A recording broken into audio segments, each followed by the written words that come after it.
Welcome to CIA. The CIA doesn't even acknowledge that the farm exists. We're going to hand you the tools, the black arts. Not witchcraft, tradecraft.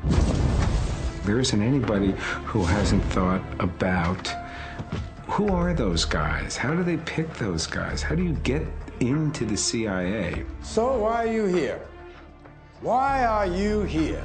It ain't the money. This is the first movie to ever address and be set at the training facility where spies learn how to be spies. You have all just stepped through the looking glass. Nothing is what it seems.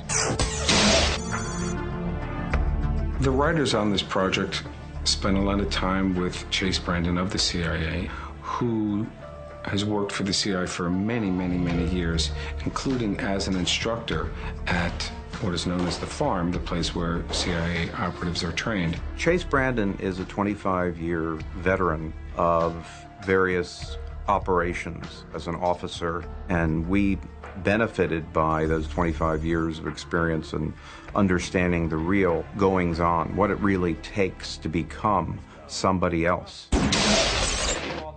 This particular project is really very interesting from the official cooperation standpoint because we don't confirm or deny that we have a training facility, but it stands to reason that an organization like ours has to do very unique training for very unique operational purposes. And we do, in fact, have a secret training site. We have, in fact, several. They look for the best and the brightest in the universities of America or places where there are particular skills that they require, and they approach young people and say, you know, would you be interested in joining the CIA as a trainee? So you're a recruiter? That I am. You're kidding.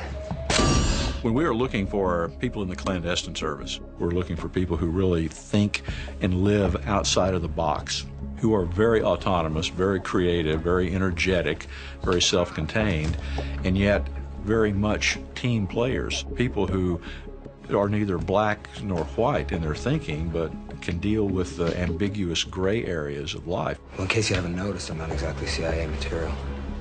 Do you have any idea what CIA material is? We go to job fairs and we go to college campuses and we run ads in trade magazines. I mean, we get thousands and thousands of calls, and 99% of them all are looked at and rejected because they're not the kind of individual we're looking for.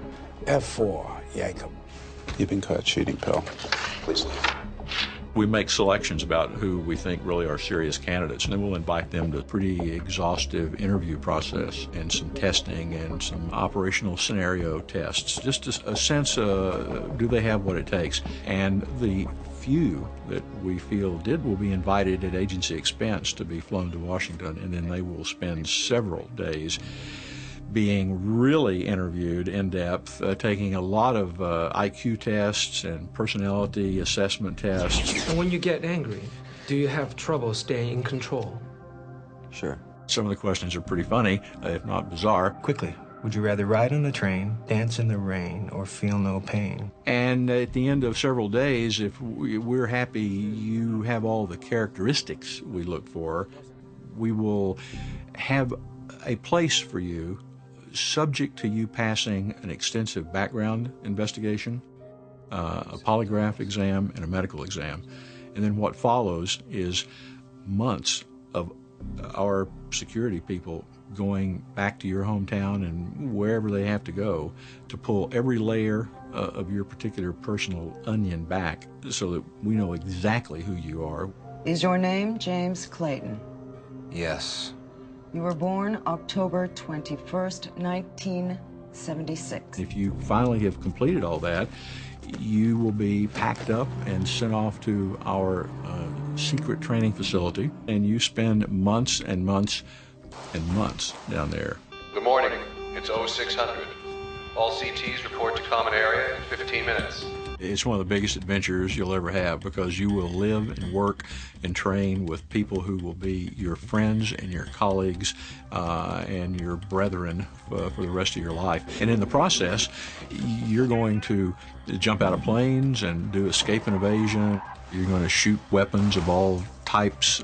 You're going to learn self-defense. You're going to learn demolitions and improvised weaponry. You're going to learn how to do the agent acquisition cycle and use disguises and run surveillance programs to determine whether you're being followed or not. You're going to learn how to follow other people so you can conduct surveillances. You'll learn secret writing. You'll learn photography. You'll learn how to sketch. I mean, you will learn the entire litany of what we call the tradecraft. Today, we practice the art of surveillance. Remember your training. The person being followed is the... Rabbit. Rabbit. Person doing the following is the... Eye. Eye. Everything that you see in this movie is really the curriculum. And there are clearly some noted departures from reality, some poetic license taking in the training process.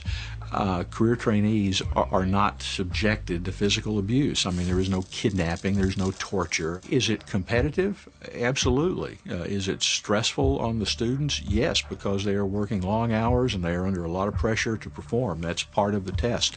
Everything is a test! That phrase in the movie is correct. If you are caught, you will most likely be tortured, shot, and/or hanged. And here's the best part. No one will ever hear about it. We don't just make our living being able to assess people. We keep ourselves alive being able to assess them correctly.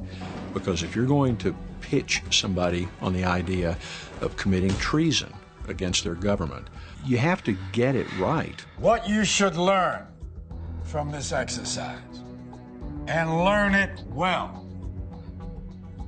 Rule number 1. Do not get caught. Most of the training that has to do with the mind game part of espionage, which is recruiting, convincing people to do your calling, being able to scan a room and then go back and write out a list of what you saw and how people were dressed, and being able to listen to 3 conversations at the same time in different languages and pick up useful things you need to focus on. All that is done in a role play scenario, and you will be playing opposite the instructor staff, all of whom are in role. And there are embassy parties, and the instructors may be in costumes and speaking foreign languages, and I mean, you're living in this mythical, scripted world, and you stay in character for the whole time you're down there. Michael Jennings, First Secretary of Economic Affairs. His Excellency does not shake hands, is never touched. You've offended him. Next time, do your homework. You have to be the best actor, the best politician, and be able to think on your feet, especially when things get very dangerous, which they often do. I often look at people who go undercover and do that as being the ultimate actors, because in this situation, if somebody yells cut, they're talking about cutting your throat. Go!